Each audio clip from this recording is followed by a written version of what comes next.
Salve, salve, rapaziada do História Santista, começando mais um Falando de Santos, ou melhor, o primeiro Falando de Santos, e hoje entrevistando ele, Robert. E aí, meu querido, como é que você tá? Opa, tudo bem? Prazer estar falando com vocês aí, e estamos aí à disposição para conversar um pouco sobre a nossa carreira e sobre a nossa passagem pelo Santos. Afinal de contas, o programa é História de Santos, né? É isso. Tamo junto. E tô aqui com, meu parceiro, Rafinha. Se apresente, meu querido. Nunca apareço por aqui, né? É novo minha aparição aqui. Um prazerzaço, Robert. Muito obrigado por ter aceito o nosso convite. E bora lá pra essa resenha que promete muito hoje. Bora!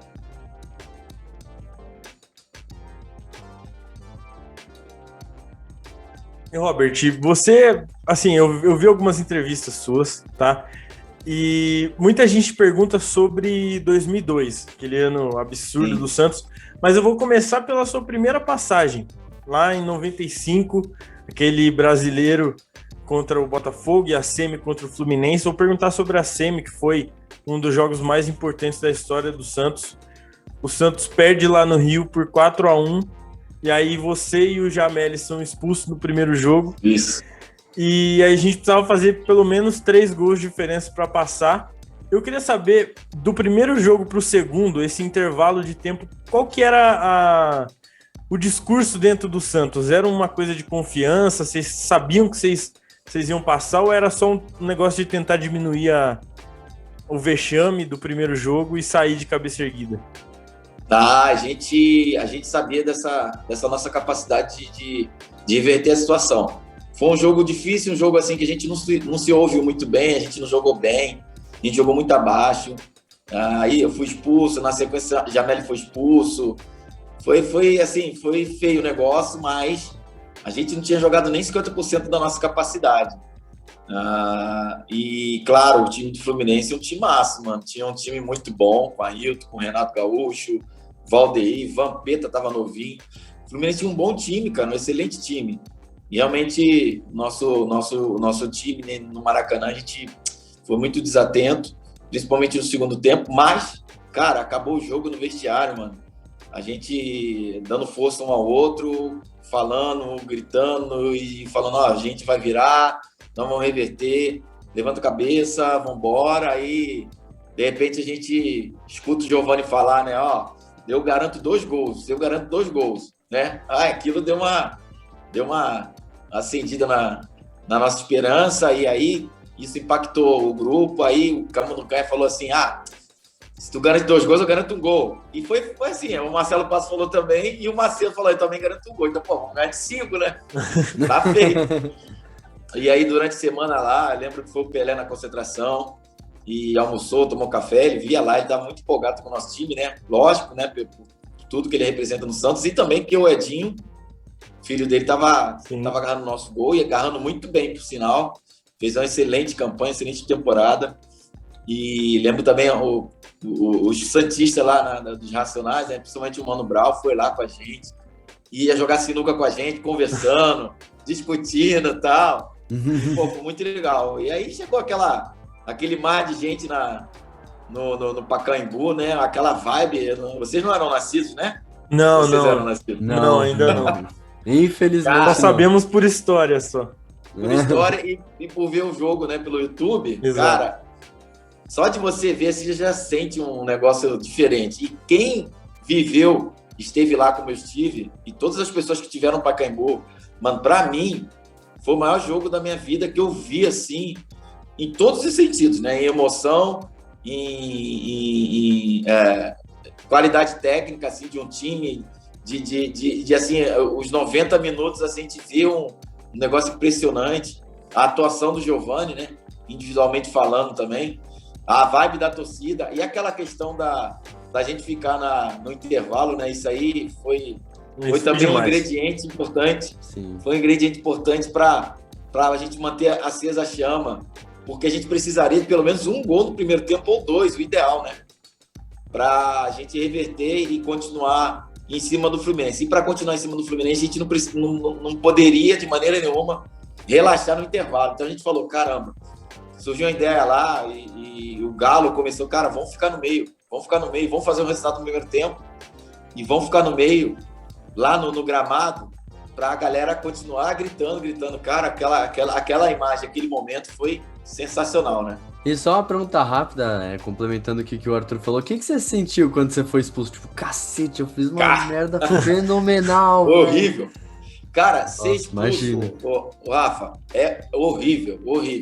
Você pensa numa semifinal e depois da expulsão o time toma um resultado assim, de 3 gols de diferença. Cara, você sente todo o peso da culpa nas costas.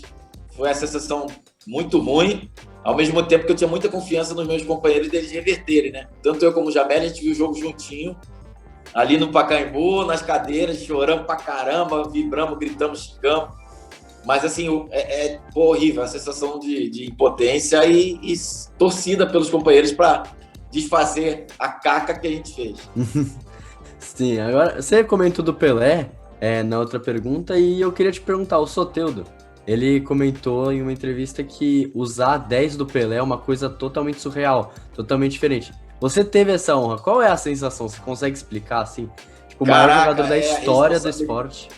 Cara, é uma emoção muito grande, é um peso assim, né? Você pega e você vai usar a 10, né? Caramba, ainda mais na época da torcida, né? Ali no alambrado.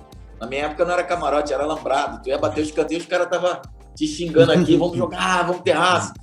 E é muita responsabilidade. Mas eu tive uma coisa com o Santos assim, as outras equipes também, mas mais com o Santos, que quando eu vesti a camisa do Santos, comecei a jogar, me senti em casa, me senti jogando no Canal 1, me senti jogando lá no meu bairro, quando eu fui criado e quando eu cresci lá na Vila da Penha, no Rio de Janeiro, senti como estava vestindo o time do Estrelinha, sabe? E assim, caiu bem, comecei a jogar com muita, entre aspas, né, normalidade, mas com a responsabilidade de estar vestindo a 10 de Pelé, mas, cara, não tinha muito medo não, mas eu vi muita gente pipocar com aquela camisa. Você pensa, Pelé, Santos e tal, poxa, é muita responsabilidade. E o Santos é uma torcida, a torcida do Santos é a torcida que mais cobra, por tudo que aconteceu, pela história, pela tradição, e jogar com a camisa do Santos pesa muito. Eu lembro uma frase muito importante, que é uma frase que um dos treinadores importantes que passaram pelo Santos, na minha época, a gente foi treinado por ele em 2001, se não me engano, Carlos Alberto Silva. E foi um treinador importante da história do futebol brasileiro. Ele falava, quem consegue jogar no Santos, consegue jogar em qualquer time do planeta, porque a pressão é muito grande. Quem consegue desenvolver, jogar bem, sem ter medo, assim, cara, o cara tá preparado para jogar em qualquer equipe do planeta. E você vestiu a 10 do Santos e você vestiu a amarelinha, né? Na seleção brasileira. 10 da amarelinha. Tem que respeitar. 10 do Rei também, querendo ou não, né? A 10 do verdade. Rei também. É sócio do Rei Pelé já. Já é. Não tem jeito. Já é o príncipe, já, não tem jeito. Pô, me sinto privilegiado. Poucos jogadores na história conseguiram isso, né? Tem o Giovani, que vestiu a 10 também da seleção, Neymar. Quem mais? E aí, com certeza, o Edu, o Pepe, num outro momento, jogaram com a 10 da seleção também, né? E, cara, muito honrado em fazer. O Pita, se eu não me engano, também. Ailton Lira, se eu não me engano. Enfim, os meias ali, né? E é uma honra mesmo, muito grande ter vestido a 10 da amarelinha. E sobre a sua época na seleção, você ficou sendo convocado em 2001 praticamente o ano inteiro, né? Para a seleção. E eu vi você falando que na época de Grêmio, quando você chegou no Grêmio, quando você se lesionou lá no primeiro jogo do Campeonato Brasileiro, que você ficou muito mal, que você falou que entrou em um processo de depressão, pensou que poderia ter acabado ali, apesar de você só ter 26, 27 anos, você pensou que poderia ter acabado ali a sua carreira. Quando você joga esse ano inteiro pela seleção em 2001 e depois em 2002 chega na final da Libertadores com o São Caetano e é campeão brasileiro pelo Santos, né? Depois de ter quase vencido em 99 com o Atlético, você sente que foi meio que uma lavada na alma para você? Pô, com certeza, né, Arthur? Acho que aquela situação minha no Grêmio foi muito grave, lógico, né? A gente é ser humano, né?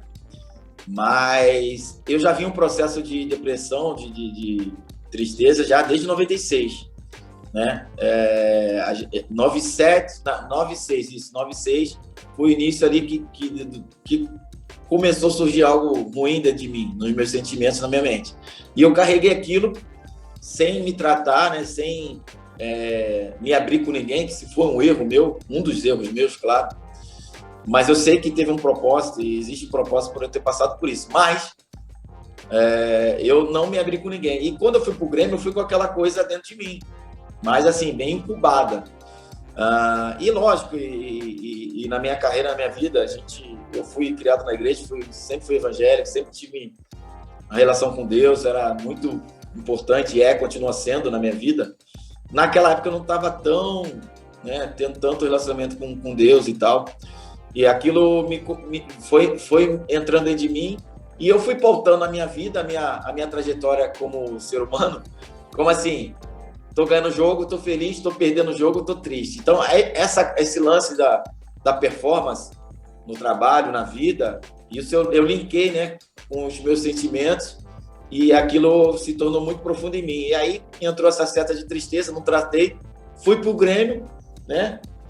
Antes de ir pro Grêmio, o ano de 97, no início, começou muito bom para mim, porque, assim, profissionalmente, a gente começou a jogar bem no Rio São Paulo, veio o Luxemburgo, montou um baita time, fomos para a final contra o Flamengo, vencemos o Rio São Paulo, e aí para mim, na minha cabeça, falei, esse negócio tá sarado, sumiu dentro de mim. Eu fui campeão do Rio São Paulo, o Grêmio me comprou, não sei quanto, quase $2 milhões na época, era muito dinheiro para a época, e, vou pro Grêmio, né? O Grêmio era o time do momento, cara. O Grêmio tinha sido, assim, campeão da Libertadores 95, 96 campeão brasileiro, 97 campeão da Copa do Brasil. Então, Grêmio, seleção e Europa.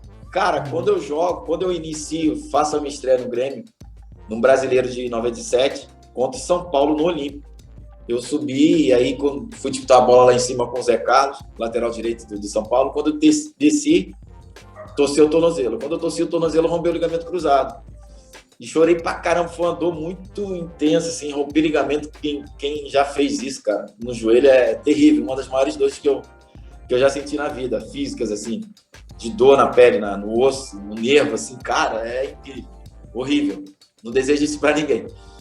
E aí, cara, quando eu caí e fui pro vestiário, e o doutor já falou, aí no campo, antes de entrar no vestiário, o doutor já fez o teste de gaveta e tal, falou, não dá, tem que trocar, rompeu o ligamento e tal. Aí ele foi falar pra mim, rompeu o ligamento cruzado, você vai ficar de 10 a 12 meses parado. Nossa, aquilo veio como uma bomba dentro de mim. E a depressão que não tinha sido curada, tratada, aflorou. E veio com uma intensidade muito grande, foi um momento delicado da minha vida, da minha carreira. Depois veio acompanhada de síndrome de pânico, bipolaridade. Cara, tudo quanto é minhaca, pereba da alma, veio para cima de mim. E foi tão grave a minha situação que eu tive que ser internado, né, pelo Grêmio. Fui bem tratado pelo Grêmio, o Grêmio cuidou da minha recuperação. E eu tive um processo de cura sobrenatural na clínica, uma explosão de cura aí, Deus realmente me curou e sou grato a Deus. Depois disso, eu voltei aos treinamentos, à fisiologia, fisioterapia no Grêmio, e aí foi só alegria, porque aí quando eu voltei em 98, comecei a jogar alguns jogos pelo Grêmio, em 99 eu fui campeão da Copa Sul, aí na semifinal no Grêmio e Grêmio Inter, o Grêmio me emprestou pro Atlético Mineiro, no Atlético Mineiro fui campeão mineiro, aí o Grêmio foi para a final, foi campeão também, né? Joguei boa parte desse campeonato, ganhei a faixa lá. E aí a gente fez a campanha que fez no Brasileiro 99, fiz a final contra o Corinthians. No meio, antes da final, a gente tinha viajado para o Vietnã, ganhamos um torneio intercontinental lá, contra o Ajax, e fiz gol na final. Então foi um ano assim, foi uma retomada na minha vida, realmente, essa cura que eu tive. E aí depois voltei para o Santos em 2000, 2001, Seleção Brasileira, 2002, o título brasileiro e o vice da Libertadores. Então foi uma recuperação sobrenatural que isso impactou na minha vida como pessoa e principalmente na minha carreira. Ainda bem, né? Para voltar pro nosso peixe, né? E, bom, você comentou do Brasileiro de 2002 e o elenco daquele time era extremamente jovem, né? Eu queria saber como se tinha muita resenha, que eu imagino que tivesse muita. E se você podia contar alguma história pra gente, e como é que era ser uma das referências, porque você era um dos mais experientes do elenco. Então, se você puder Cara, aí... Ó, Rafinha, quando a gente começou 2002, a gente foi eliminado, se eu não me engano, no Paulista, no Rio São Paulo. Foi uma crise terrível, já estava sem dinheiro o Santos. Na época, a família Teixeira investiu muito em medalhões, altos salários, era o Rincon, Edmundo, Marcelo Carioca, Valdo, Carlos Germano. Só, né, aqueles dinossauros do futebol brasileiro. E os caras ganhavam muito bem. E aí, como a gente não tinha ganho nenhum título, isso impactou nas finanças. E aí foi todo mundo sendo dispensado, a presidente e a diretoria fazendo acordo, e ficou só a molecada. E só ficou eu de velho, vamos dizer assim, né? E aí acabou o Rio São Paulo, fomos prematuramente eliminados em 2002, e o Santos ia ter competição só em agosto. Se eu não me engano, foi em abril que a gente foi eliminado. Cara, aí ia ficar 3, 4 meses sem competição. Pensa, veio o São Caetano, graças a Deus. E eu fui pro São Caetano porque ia ficar com mais salários atrasados, né? E aí eu consegui ficar em atividade no São Caetano pela Libertadores. E o Santos só ficou a molecada. Aí o Leão, como já tinha sido mandado da seleção brasileira no ano anterior, ele foi contratado pelo Santos e foi treinar o Santos, fazendo aquela intertemporada só com a molecada. E ele viu que tinha alguns bons jogadores e ao longo dos treinamentos ele foi vendo que realmente esses jogadores poderiam dar um caldo, né, cara, no brasileiro. E aí ele resolveu testar essa garotada para ver se realmente conseguiria ir com aquela garotada pro brasileiro. Aí ele reivindicou um jogo-treino contra o Corinthians na Vila Belmiro, pediu a diretoria foi contra, ficou com medo de tomar uma goleada e tal. Não, tem que testar a garotada, tem que ter... Mas aí o Marcelo Teixeira, presidente, mas justo contra o Corinthians, nosso rival, na Vila e contra o Corinthians. E aí ele conseguiu fazer o amistoso e a garotada venceu por 3-0, 3-1, aquele amistoso antes da estreia do Brasileiro 2002. E aí ele viu que realmente tinha uma molecada aqui que poderia fazer bonito, e fez bonito, e no final foi o campeão. Uhum. E quando eu voltei de São Caetano, cara, era muito engraçado, porque aquela molecada, boa parte já estava no elenco, né? Em 2001. E era zoeira total. Pensa esses moleques com moral jogando de titular, Robinho, Diego, a febre do momento. Meu, eles mandavam e desmandavam no treinamento, no dia a dia, mas de uma maneira profissional. O Leão realmente se reinventou para lidar com essa garotada. Ele batia, soprava, e levava com muita sabedoria, né? Mas era uma zoação, meu Deus do céu. Diego, Robinho, William, nossa, não valiam nada, meu Deus do céu. Era difícil, mano. Eram muitas histórias, só que assim, eles tinham algo assim impressionante, que era a personalidade de jogar, como se estivesse jogando no bairro, né, da vila deles lá. Então, muita personalidade, muita qualidade e muita competitividade, né? Eles eram muito intensos jogando futebol. E aí, deu liga, né? Renatinho, Elano, Paulo Almeida, Diego, Robinho.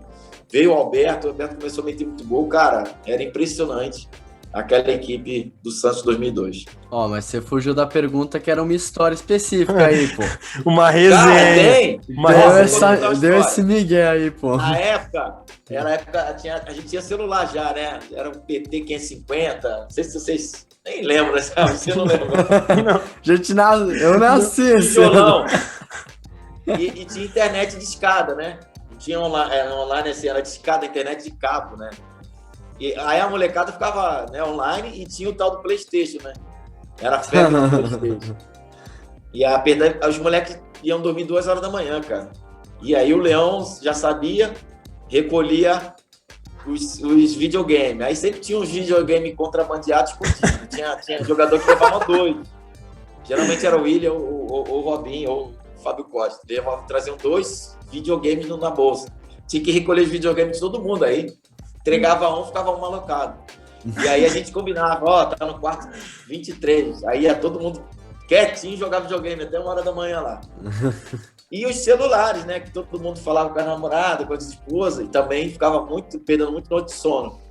Até que o Leão começou a recolher também os celulares. Aí, cara, foi uma revolta no elenco.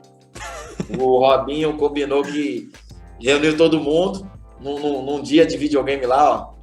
Se o homem recolher hoje, vamos vamos botar já os alarmes nos celulares. Você bota aí meia-noite, o outro fulano bota 1h da manhã, 3h da manhã, 4h. Pensa, 27 celulares, cada um com horário, de 10 horas da noite até 6 horas da manhã. Cara, foi incrível. Deu certinho. O plano do Robinho, ó, foi da hora. O maior protesto que a Vila já viu. Cara, mas o Leão recolhia, em vez de deixar o celular no quarto do supervisor, ele deixou no quarto dele. Bem no quarto do homem. Ah, foi bom demais, mano. Foi bem feito pro Leão. Cara, ele ficou a noite toda apertando o celular, a noite toda acordando, cara. A noite toda. Chegou 7 horas da manhã, ele despejou o celular na mesa assim do café, ó, não quero recolher nunca mais essas porcarias. E aí deu certo. Nunca mais ele recolheu, mano. Deu certo o plano, né? Deu certo o plano. Deu, pô. Bom demais. Ô, se deu. Robinho, filha da mãe. Bom, você falou um pouquinho do Fábio Costa, eu queria saber se tem outra resenha com o Fábio Costa, porque é assim, gente, torcedor vendo de longe, ele não parecia ser uma pessoa muito, né, sã, assim, ele parecia ser um pitbull do gol, entendeu? Queria saber se você tinha um pouquinho de medo de treinar com ele, assim, tipo... Tinha? Vai, Porra, fez um gol, vou te cobrar, tá, não sei o quê. Fábio Costa, você tá louco, mano. Ele, assim, dava bom dia e no outro ele nem olhava. Ele tinha essas... Coisa de cara, assim, que joga pra caramba. Edmundo era outra coisa, era a mesma coisa, assim, mesma vibe, né? O Fábio Costa, assim, era um amor de pessoa, fora de campo e tal. Claro, teve torcedor que foi xingar ele na rua, lá em Santos, ele tacou lata de refrigerante do torcedor, os caras insultaram. Sei lá, tentou bater no carro dele, enfim. Mas o Fábio Costa era, assim, fora de campo era gente boa, mas chegava no treino, no vestiário, cara... Ele entrava no modo besta, né? The Beast. Sim. E era assim, meio esquisito. Treinava muito, era um animal para treinar, muita qualidade. E a gente tinha medo de jogar com ele no rachão, que ele colocava a trava de chuteira de alumínio. E jogava na linha. Era louco. Pô, que isso? Dava carrinho. O cara já é o Fábio Costa. Ranzinza, ainda com trava, pô. Fábio Costa era um perigo, mano. Mas ele é um amor de pessoa, fora de campo. Mas quando ele entrava no modo besta, assim, nossa, meu Deus do céu, sai fora. Parece aquele filme lá que o cara ficava... como é que é? O cara recebia várias personalidades num corpo só. Fragmentado? Nossa, o Fábio Costa era fragmentado total. Fragmentado, mano. Total. Fábio Costa, tamo junto. Te amo, meu amigo. Fábio Costa, pelo amor de Deus, a gente não tem nada a ver com isso, hein? Não, se for cobrar, cobra o Robert. E a gente vai filmar o UFC dos dois aqui, ó. Tem que ter resposta do Fábio Costa ferrado, aqui. ele vai bater.